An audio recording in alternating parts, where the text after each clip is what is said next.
എല്ലാവർക്കും പുതിയൊരു വീഡിയോയിലേക്ക് സ്വാഗതം. ഇന്ന് നമ്മൾ തയ്യാറാക്കുന്നത് പഴം ചേർത്ത് രുചികരമായ നാടൻ കൊഴുക്കട്ടയാണ്.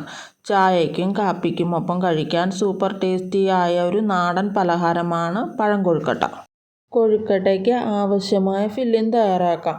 പാൻ ചൂടായി വരുമ്പോൾ അതിലേക്ക് 1 കപ്പ് ശർക്കരപ്പാനി ചേർത്ത് കൊടുക്കാം.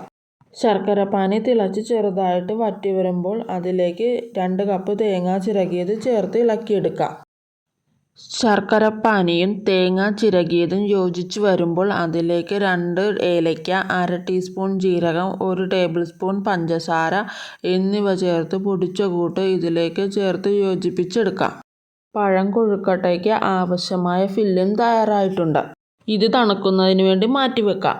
2 പഴുത്ത ഏത്തപ്പഴമാണ് എടുത്തിട്ടുള്ളത്. ഒരു പഴം 2ആയി മുറിച്ച് ആവിയിൽ വേവിച്ചെടുക്കാം. വെന്ത് വന്ന ഏത്തപ്പഴം തൊലി കളഞ്ഞ പഴത്തിൽ അരിയെടുത്ത് മാറ്റി ചെറുതായിട്ട് അരിഞ്ഞ് മിക്സിയിലിട്ട് കൊടുത്ത് ഈ പഴം പേസ്റ്റ് പോലെ അരച്ചെടുക്കണം. അരച്ചെടുത്ത പഴം ഒരു പാനിലേക്ക് മാറ്റി അതിലേക്ക് 1/2 കപ്പ് വറുത്ത അരിപ്പൊടി ചേർത്ത് കൊടുത്ത് ആവശ്യത്തിന് ഉപ്പും ചേർത്ത് 2.25 കപ്പ് വെള്ളം ചേർത്ത് മാവ് കുഴച്ചെടുക്കാം. അരച്ചെടുത്ത പഴം ഒരു പാനിലേക്ക് മാറ്റി അതിലേക്ക് 1/2 കപ്പ് വറുത്ത അരിപ്പൊടിയാണ് ചേർത്ത് കൊടുക്കേണ്ടത്. ഇതിനാവശ്യമായ ഉപ്പ് ചേർത്ത് കൊടുത്ത് 2.25 കപ്പ് വെള്ളം ചേർത്ത് യോജിപ്പിച്ചെടുക്കാം.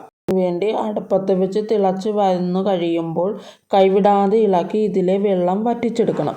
പാനിൽ നിന്ന് മാവ് വിട്ട് കിട്ടുന്നത് വരെ ഇളക്കി എടുക്കണം. മാവ് ഈ ഒരു പാകത്തിനാണ് കിട്ടേണ്ടത്.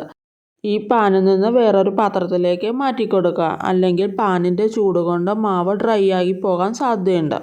ഇതിലേക്ക് 2 ടീസ്പൂൺ നെയ്യ് ചേർത്ത് കൊടുത്ത് ഒന്നുകൂടി മാവ് കുഴച്ചെടുക്കാം. വീഡിയോ കണ്ടുകൊണ്ടിരിക്കുന്ന സമയത്ത് നിങ്ങൾക്ക് ഈ വീഡിയോ ഇഷ്ടമായാൽ ലൈക്ക് ചെയ്യാനും എൻ്റെ ചാനലൊന്ന് സബ് ചെയ്യാനും മറക്കരുത്.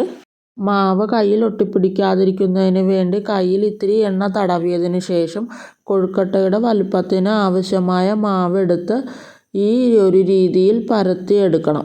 പരത്തിയെടുത്ത മാവിലേക്ക് ആവശ്യമായ ഫില്ലിങ് വെച്ച് കൊടുക്കാം. ഫില്ലിങ് ഒന്ന് മൂടിയതിന് ശേഷം മാവ് ഒന്ന് ഉരുട്ടിയെടുക്കാം.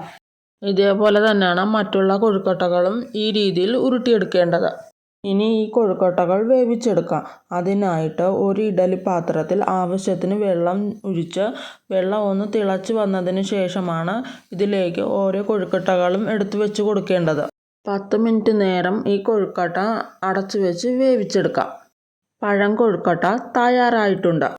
ഈ വീഡിയോ നിങ്ങൾക്ക് ഇഷ്ടമായാൽ നിങ്ങളുടെ അഭിപ്രായങ്ങൾ കമൻറ്റ് ബോക്സിൽ രേഖപ്പെടുത്തണേ. പുതിയൊരു റെസിപ്പിയുമായി വീണ്ടും കാണാം.